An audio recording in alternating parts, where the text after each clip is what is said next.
থেকে দেশের প্রথম নারী প্রধানমন্ত্রী খালেদা জিয়া। রাজনীতিতে বেগম খালেদা জিয়ার প্রবেশ হঠাৎ করে। দলের বিপদের সময় একরকম বাধ্য হয়েই বিএনপিতে যোগ দেন তিনি। তবে দলের চেয়ারপারসন হয়ে না, একজন সাধারণ কর্মী হয়েই যোগ দেন এই নেত্রী। ১৯৮১ সালের ৩০ মে রাষ্ট্রপতি ও বিএনপির প্রতিষ্ঠাতা জিয়াউর রহমান হত্যাকাণ্ডের শিকার হলে বেগম খালেদা জিয়া ছিলেন সম্পূর্ণরূপে একজন গৃহবধূ।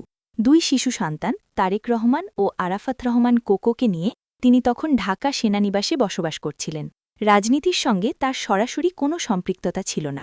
অন্যদিকে জিয়াউর রহমানের মৃত্যুর পর বিএনপি পড়ে যায় গভীর সংকটে। দলটি হয়ে ওঠে নেতৃত্বহীন, দিশাহারা ও বিভক্ত।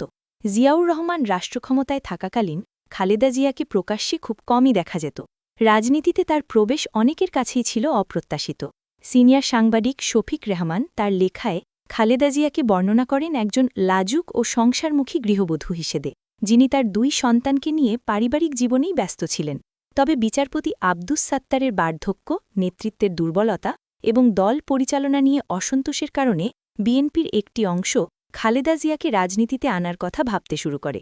তাদের ধারণা ছিল জিয়াউর রহমানের নাম ও উত্তরাধিকার বহনকারী একজন নেত্রী হিসেবে খালেদা জিয়াই হতে পারেন দলের ঐক্যের প্রতীক।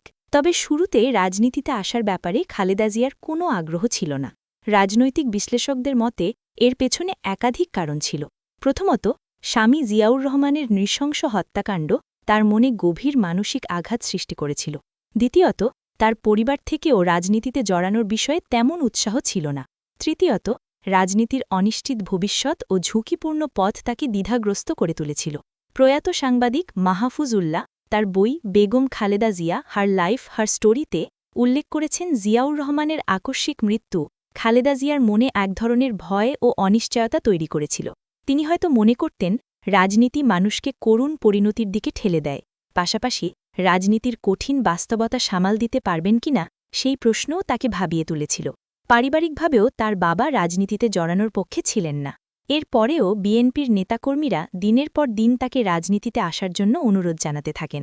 তারা যুক্তি দেন, খালেদা জিয়া নেতৃত্ব না দিলে দল ভেঙে পড়তে পারে। শেষ পর্যন্ত দলকে ঐক্যবদ্ধ রাখতে একটি অপোষ ফর্মুলা হিসেবেই তাকে সামনে আনা হয়।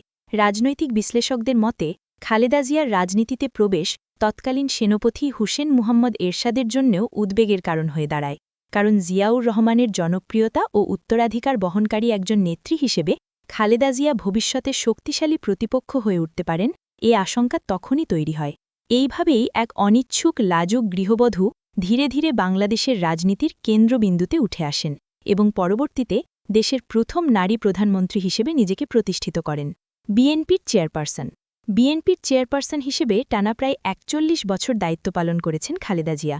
১৯৮২ সালের ৩০ জানুয়ারি তিনি বিএনপির প্রাথমিক সদস্য হিসেবে যোগ দেন। পরের বছর মার্চে তিনি দলটির সিনিয়র ভাইস চেয়ারম্যান হিসেবে পদোন্নতি পান। বিচারপতি আব্দুস সাত্তার অসুস্থ হলে ১৯৮৪ সালের ১২ জানুয়ারি দলের ভারপ্রাপ্ত চেয়ারপারসন এবং একই বছর ১০ মে চেয়ারপারসন পদে তিনি বিনা প্রতিদ্বন্দ্বিতায় নির্বাচিত হন।